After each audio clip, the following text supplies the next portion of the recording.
AviationPros.com is the portal website for AMT, Airport Business, and Ground Support Worldwide magazines. Visit daily for breaking news, industry blogs, and insightful articles from our magazine's editorial team. And don't forget to sign up for our publication's daily e-newsletters.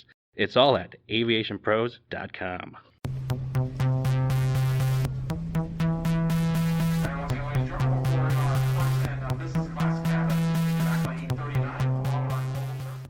Hello, everyone, and welcome to another edition of the Aviation Pros podcast. I'm Joe Petrie, Editor-in-Chief for Airport Business. Hampton Roads Executive Airport is undertaking another $10 million in infrastructure improvements, including the addition of a 36,000 square foot hangar that could potentially house an advanced air mobility research facility or up to a dozen jets. Stephen Fox, managing member of the Virginia Aviation Associates LLC, which owns the airport, spoke to me about the planned improvements and the $60 million in investments and upgrades since his company took over the airport nearly 25 years ago. All right. Well, Stephen, thank you very much for speaking with me today on this topic. Tell me a little bit about the long-term vision for the Hampton Roads Executive Airport and how this Phase 3 initiative aligns with that vision. Our approach to Hampton Roads Executive Airport is that we are more of a complex than an airport. We certainly have runways, multiple runways. We have the typical things that you would find at an airport, whether it be a beacon, terminal, lighting, that type of thing. However, we've gone about developing the property as a large infrastructure of property, land, both land, buildings, different aids that allows a whole cross-section of users to capitalize on the great location that we have here at Hampton Roads Executive Airport. Specifically, we've positioned the airport to be a research and development center for people that are doing new things in aviation. We have warehousing that some of it is aviation, some of it is non-aviation. Some of the businesses that are in our warehousing complex have aircraft that they use, therefore their businesses, whether it's logistics or other type of wholesale type operations, they have quick and easy access to runways to be able to operate their business. Whether it be manufacturing, we're positioning the airport for the potential to bring in large manufacturing opportunities and businesses, particularly with the new aircraft platform startups that are out there. We have the typical aviation type businesses you would expect at a large general aviation airport, such as 135 charter operations, aerial photography operations, helicopter operations. We've also positioned the complex as an educational opportunity or educational place for people to come for aviation education. For example, we have a new company that started up here at the airport, which is the E-Aviation and Drone Academy. We have a foundation that teaches middle schoolers how to build airplanes. So it is the vision of the airport is to be an aviation complex, not necessarily just an airport. Excellent. And I understand that you've invested already about $60 million in improvements over the past 25 years into the airport. What has been the most impactful upgrades for the airport operations as users so far? So that's an excellent question. And I don't believe that there's really one smoking gun as it relates to the investments that we've made. We're venturing into our Phase 3, as you've asked about, and we're actually just we're breaking ground literally today on that phase 3, the contractor showed up this morning and started rolling off their equipment off their low boy, some very large equipment. But over the last 24 years, we purchased the airport in 2000, and we've been through 2 phases of development. The first phase, and if you don't mind, I'll take a minute to give you a little bit of background on that $60 million. The first phase of that investment was to revitalize what was here. There was about 170,000 square feet of buildings, but none of those buildings were newish, meaning they were all probably 25 years or older. And so we went through those buildings and we revitalized those buildings. We actually tore down a few buildings. We renovated a few buildings, and we put in place the planning to be able to install new runways, taxiways, lightings, and terminal as well. So that was the first phase. The second phase was the $30 million runway, taxiway, and lighting that was installed, and that was through large help, obviously, from the FAA. The FAA contributed the lion's share of that investment. And then the second part of that phase 2 was building new buildings to complement the buildings that were already here. So we went from 170,000 square feet to about 400,000 square feet. So we built an additional approximately 230,000 square feet of buildings. And those buildings were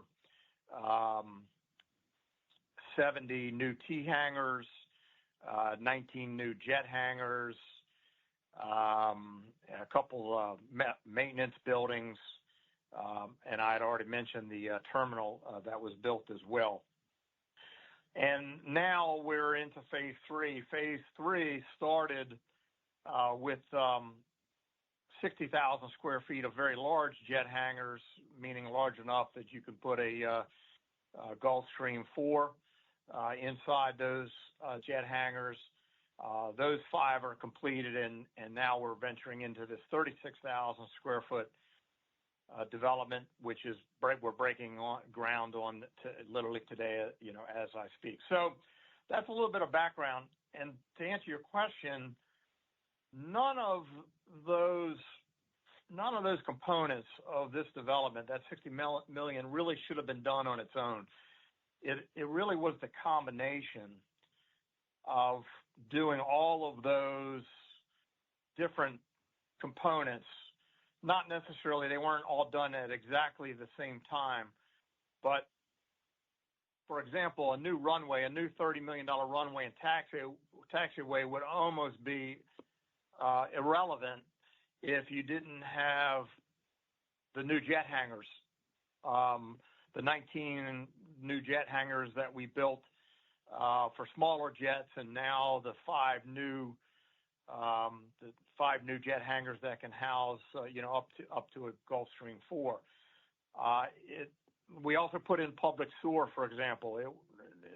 When we bought the airport, it didn't have public sewer. One of the things we had to do, everything was on septic tanks, so we had to put in public sewer here, and we did that on our own with a private sewer system. Obviously, none of these buildings could have offices and bathrooms if that public sewer wasn't done.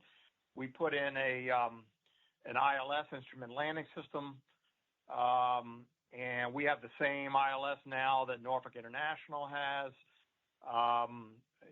with a decision height of 200 feet above ground level.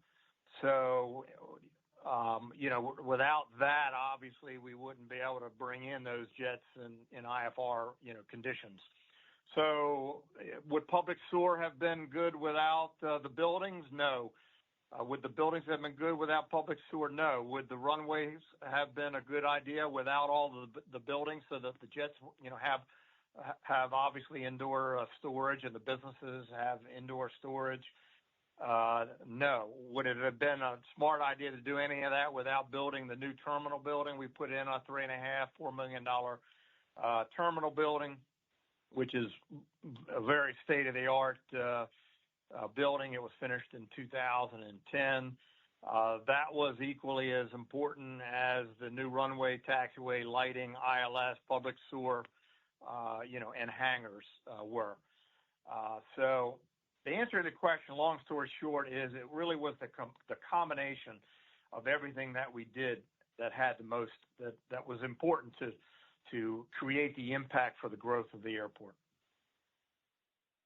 I just want to circle back to you mentioning the new 36,000 square foot hangar complex that you're breaking ground on today.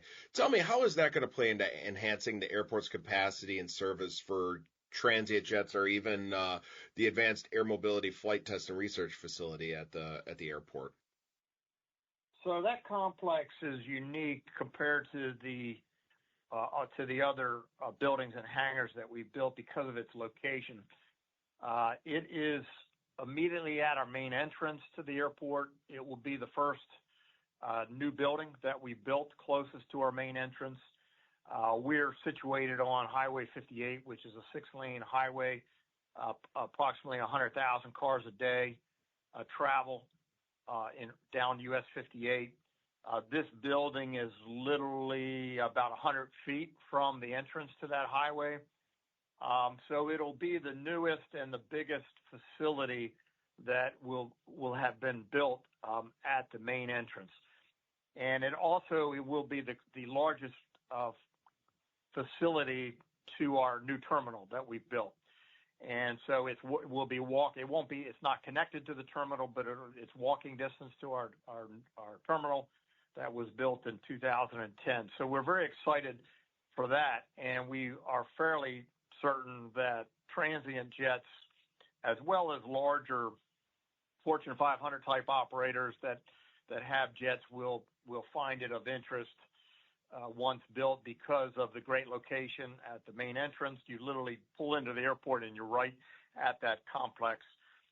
Some of our other buildings, which are very nice, including the 19 jet hangars that we've built, they're very nice, but they're back further on the airport property. They take a little bit more time. They're not walking distance to the terminal. So if you wanted to go over and meet somebody at the terminal, you would drive, back over to the terminal, or take a golf cart, back over to the terminal. If you wanted to meet passengers, you would tug the aircraft would have to be taxied or tugged over to the terminal. This particular complex, with its location at the main entrance close to the terminal, is very appealing, both with transients. It'll be appealing to larger jet owners, companies that have a flight department. But we also find that there's going to be interest, and it already is of interest to a number of the startups in the AAM field. We've even had a university that has come over twice, a local university here in Hampton Roads, very large university. Without necessarily getting into the name of that university, they're actually coming back tomorrow for a third site visit. They're very interested in that particular location because of the great visibility that it has. And when I say university, I'm talking about the aerospace department of that university. And that their aerospace department is working on different technologies, new aircraft platform technologies, and autonomous systems. And they are interested in the new complex.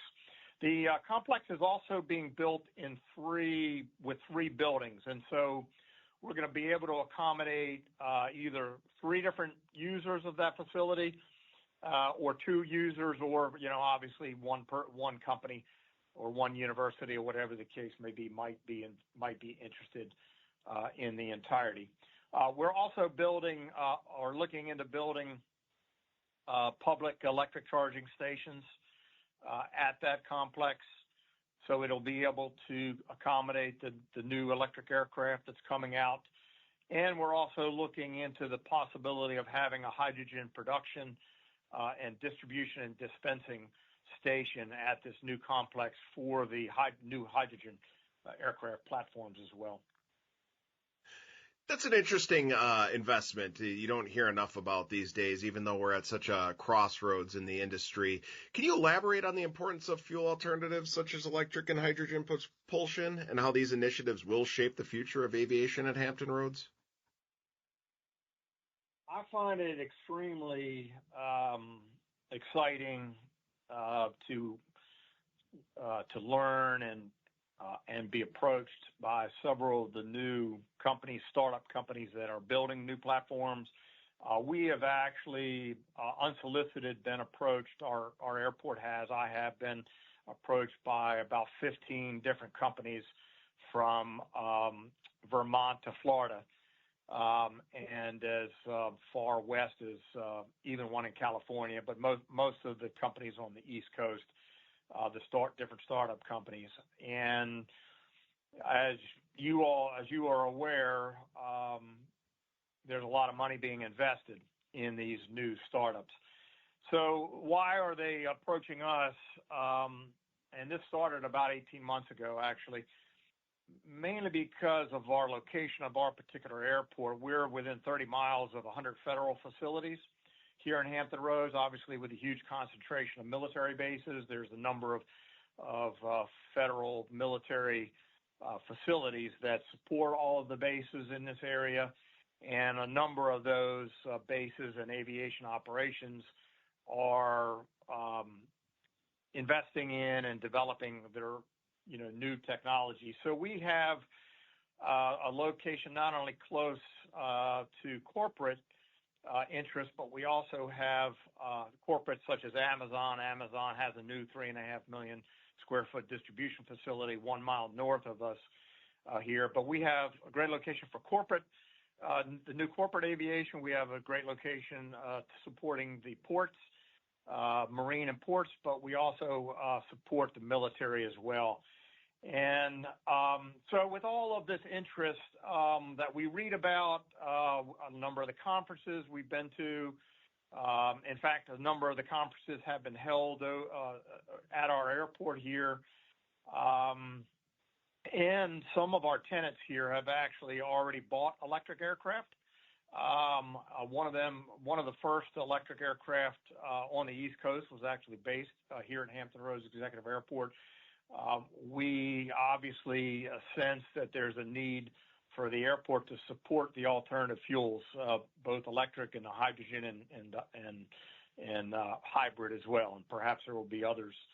So for those reasons, we coincidentally and simultaneously were working on this new 36,000, which turned out to be 36,000 square foot complex at the entrance to the airport.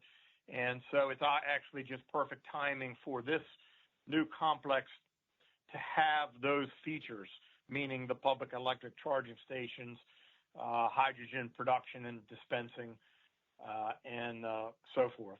And I think that we're not the only airport, obviously, that is doing that. There's a couple in Virginia that are on the cutting edge as well, certainly a couple up in the Northern Virginia area.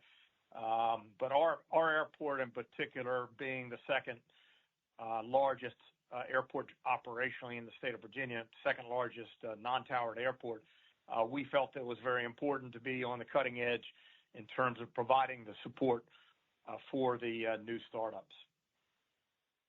And that is a very important role to be able to have in the industry for sure, and especially in the state of Virginia. So tell me, how has the support from the Virginia Department of Aviation and the FAA facilitated the airport's growth, and what are some of the key benefits of this collaboration?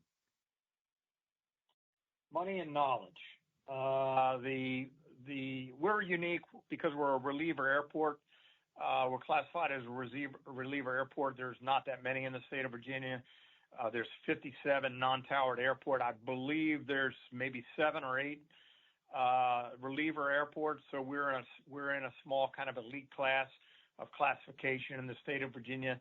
Because we're designated as a reliever airport, our priority for funding from the FAA and the DOAV, which is the Department of Aviation Virginia, our priority is just one notch below the commercial service airports. And so our projects take a higher priority over the non-reliever general aviation airports in the state. And we've taken advantage of that. We have a great relationship with both our FAA staff, which is based up at Dulles Airport, as well as the DOAV staff that's based at the RIC, Richmond International.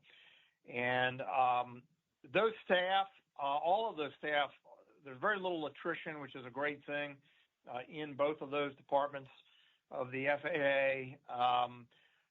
We've worked with some of the same staff that I worked with the first day that I bought the airport are still there. Their knowledge of airports is great.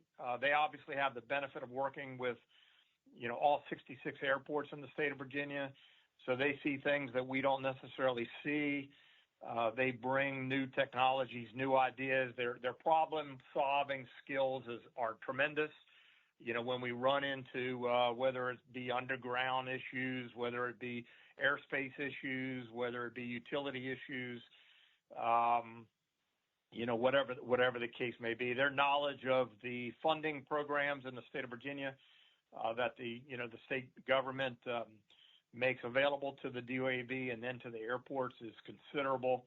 And we're literally on the phone, if not every day, certainly weekly, with those staff. And so back to the two words that describe our relationship, their money and knowledge is tremendous, and we would not have been able to do it without both of those strengths that the DOAV and FAA provide us. And having that support definitely is great for the airport, but also, I imagine, for the regional economy as well. What economic impacts do you anticipate this new funding to have, either regionally or for the aviation industry in that part of the woods? So our funding, I think you're referring to the last round of funding. So the state of Virginia has a board. The state of Virginia Department of Aviation has a board, and there's a board member on the board that represents the different regions. I believe it's 7 regions in the state of Virginia, and they meet on a quarterly basis. And at each of those meetings, based on the projects that have been submitted and vetted by the staff at the Department of Aviation, the board votes on what funding to approve, and we received, I believe it was about $6.5 million worth of funding out of the $15 million that was funded. With that being said, there's another meeting in August and then another one in November and so forth. And so every 3 months, the State Department of Aviation, receives these eligible projects, and then they vote and they then administer that funding. We're not as intimately familiar with the other projects that were approved because there are other airports in the state of Virginia.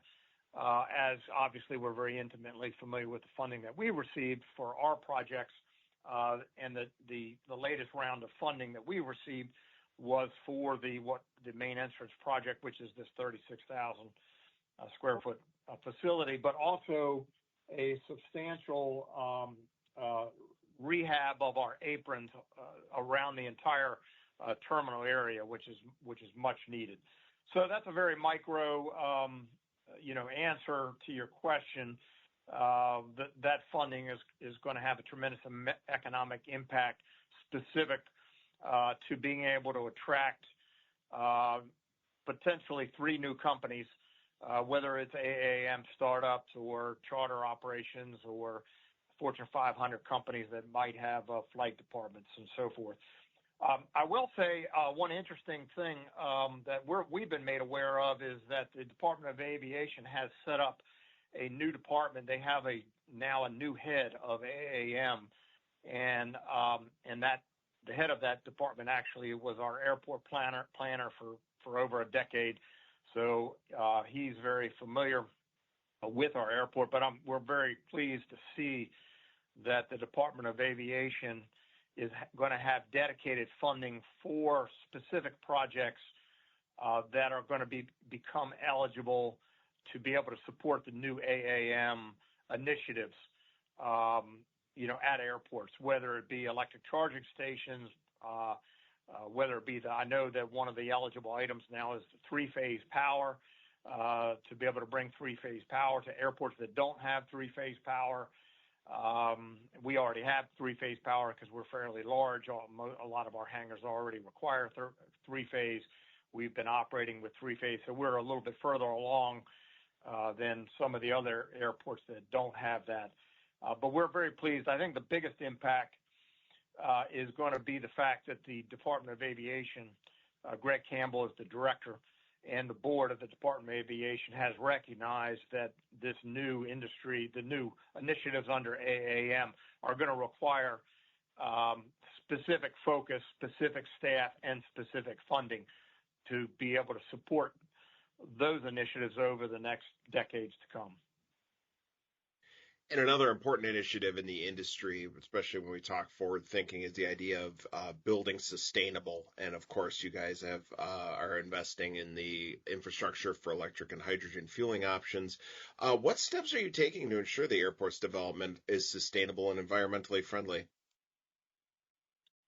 Well, we've done a couple things in the past, and we're looking at a couple things in the future. In the past, I will mention that all of our projects have required mitigation of some type or another. And when we built the runway, for example, we had to purchase about $1.5 million worth of wetlands and habitat credit to be able to offset whatever impacts were created to wetlands and to endangered species. And even though that was certainly a cumbersome and an interesting process to have gone through, that will have a very positive impact on the environment. The fact that money was reinvested into credits that basically is used to build or convert other properties and increase wetlands and habitat in other areas. Most recently, for the 36,000 square foot complex that we're breaking ground on today, we are having to buy phosphorus credits, and I'm not necessarily an expert in that, but I believe that is a credit that will support the quality of air in not just directly around Hampton Roads Executive Airport, but in the area as well. So those are three different investments that we've had to make, been required to make, and we did make, as part of the development. A second item that we routinely go through is stormwater monitoring and permitting. We're a highly regulated facility, much more than any shopping center or industrial park, as you can probably imagine. But we're required to do monthly monitoring of the stormwater runoff from our airport. We just renewed our 5-year stormwater permit, and which we were happy to see that was renewed.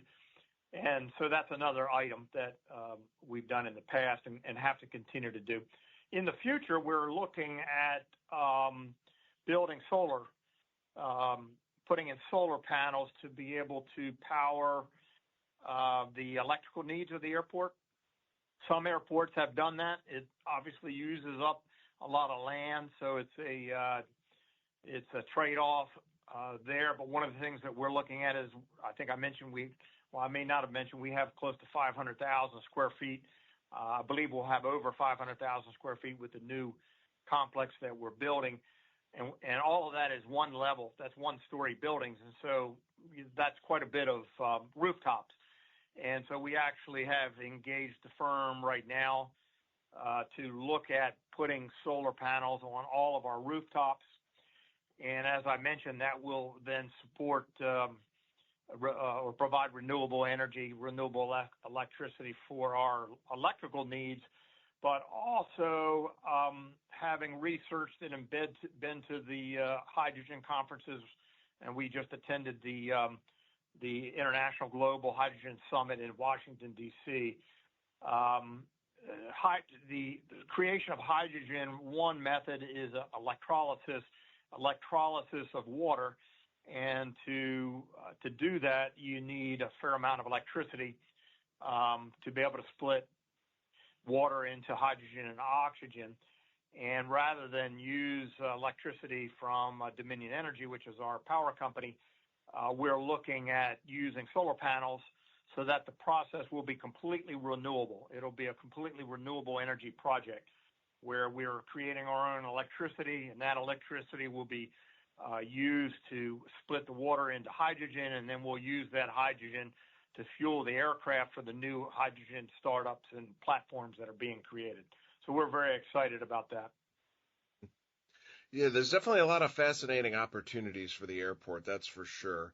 When you have all these opportunities, how are you working to keep the local community and the aviation community, for that matter, informed of some of the airport's developments and its future plans going forward?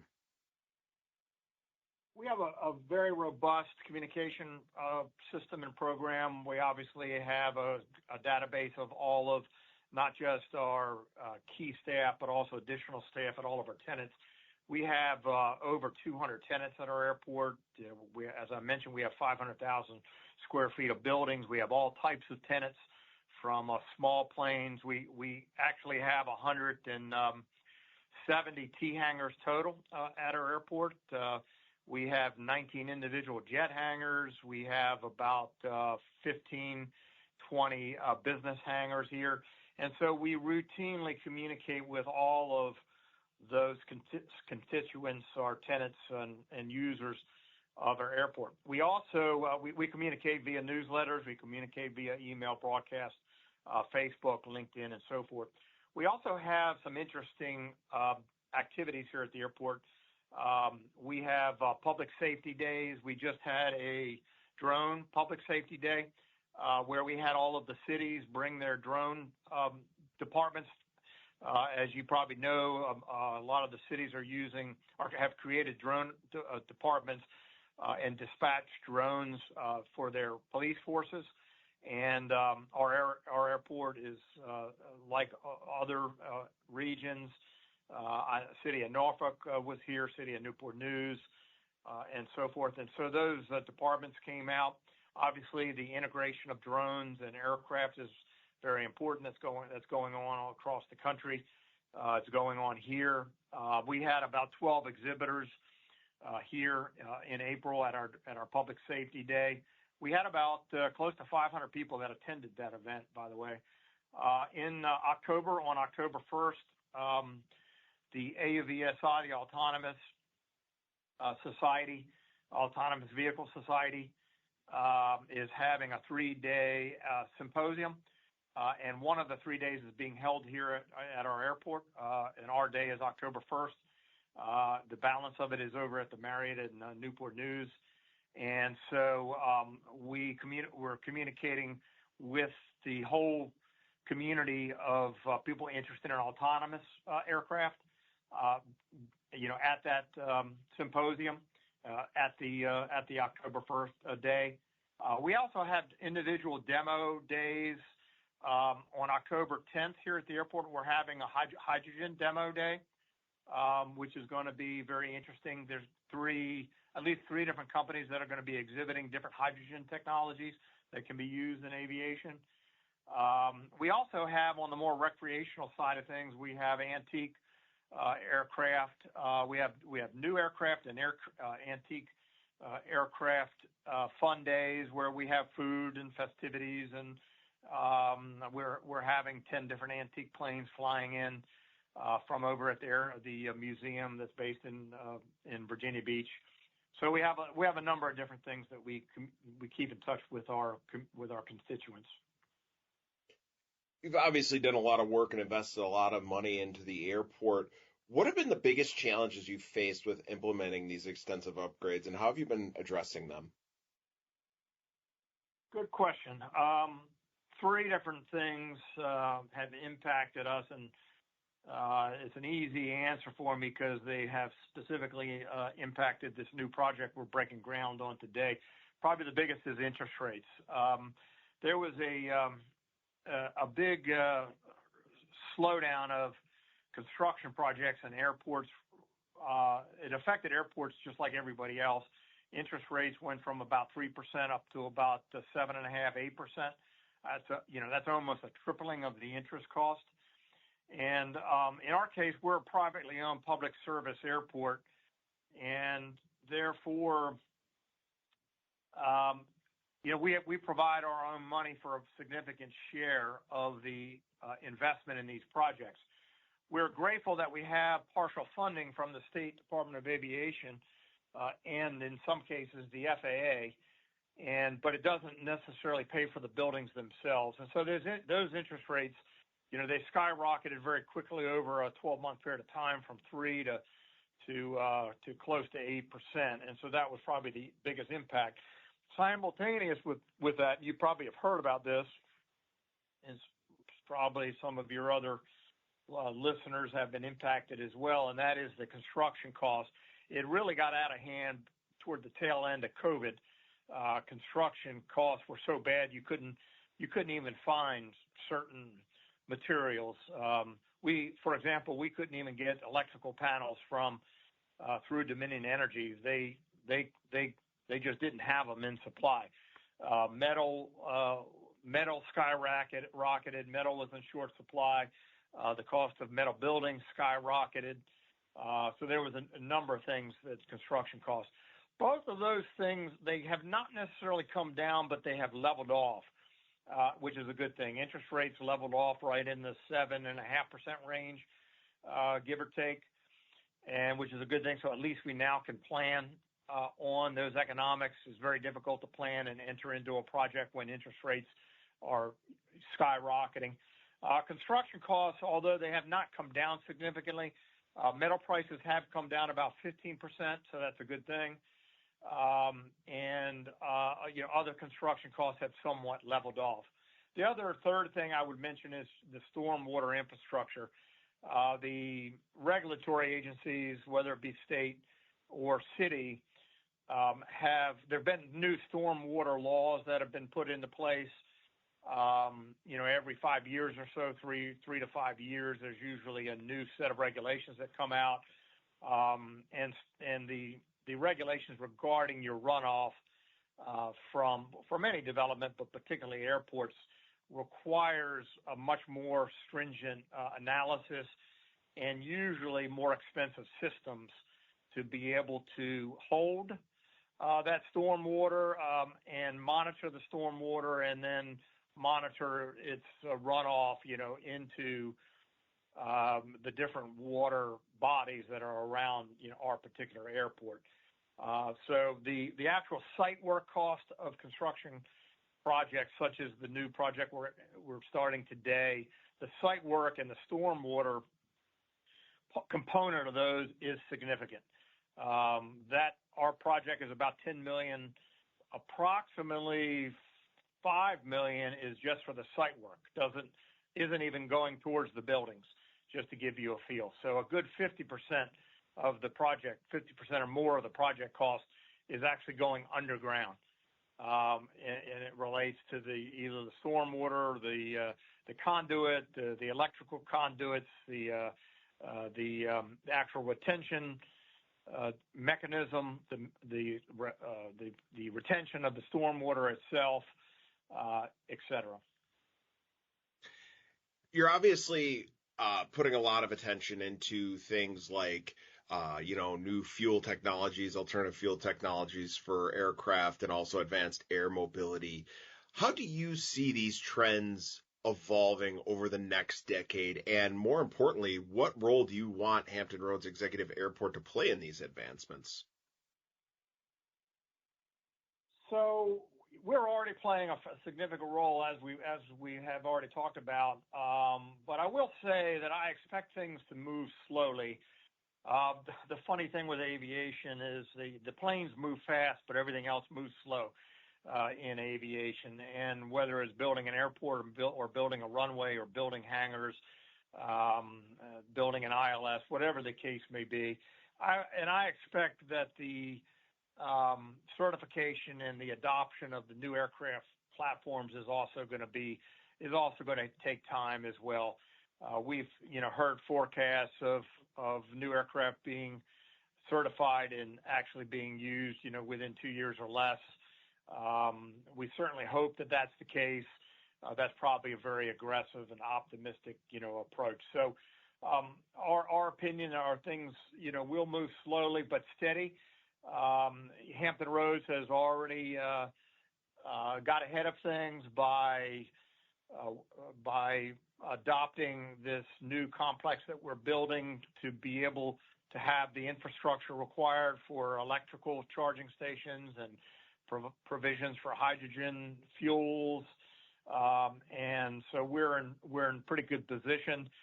We're also in a good position because of where the airport sits. We're 10 miles from the second or third biggest port on the East Coast, and we're within 30 miles of 100 federal facilities, as I mentioned. So we're poised to support anything and everything that comes our way AAM wise.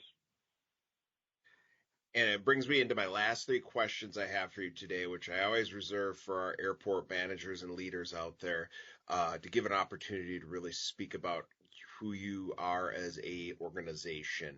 And that first question I have for you is, tell me, why should the aviation industry be bullish on your airport? Location, location, location. What makes your team the best in the industry?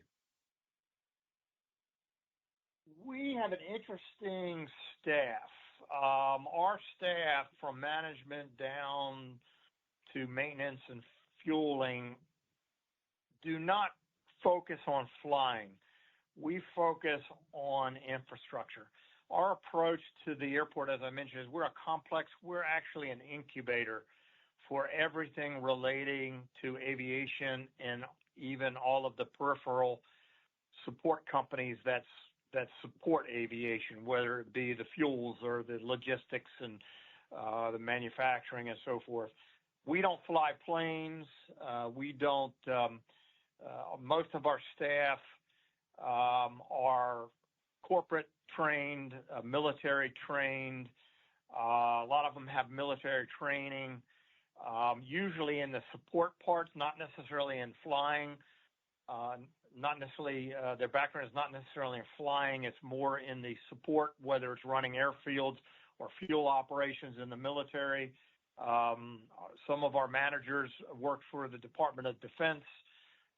Some of our managers worked for very large retail organizations that operated big retail stores like Lowe's. One of them in particular was trained by the Lowe's organization. And so we have a very focused team on the infrastructure. We're providing everything that's necessary to our tenants for their businesses to succeed. We don't operate a charter organization. We don't operate a flight school. We don't operate aerial photography. We don't compete with any of our tenants. Our airport is solely, and our staff is solely in the business of supporting and building and supporting the infrastructure for all of our customers to be successful. And that's how we define success. And lastly, for you personally, how will you define success over the next 5 years? So that's a interesting question. One of the things that all of the government folks that we deal with have said about us is that we do what we're saying we do what we say we're going to do. So we have built close to 30 buildings since we've owned the airport. We've built a new runway, taxiway, lighting, ILS, terminal building, warehousing, hangars. We've built 70 T hangars, 19 individual jet hangars, 5 large community jet hangars, and everything that we have put forth to the Department of Aviation and the FAA and the city of Chesapeake and the city of Suffolk, where we reside, we have built. There hasn't been a single thing that we have said we're going to do that we haven't done. That's the most important thing to us, is to do exactly what we're saying we're going to do. And if you do that, we feel we're going to attract the pilots and the scientists, the aviation scientists and the pilots of the future, and also the new aviation platforms that are being built. And we're very, very excited to provide that for the aviation industry. Stephen, it was an amazing discussion today. I really appreciate you taking the time to tell us more about this, and I can't wait to hear about more success going into the future. Thank you, Joe. I appreciate your time. I appreciate the opportunity to talk with your listeners. Thanks again for listening to today's podcast. To hear more from the most important leaders in the industry, check out our website, AviationPros.com. I'm Joe Petrie. We'll catch you next time.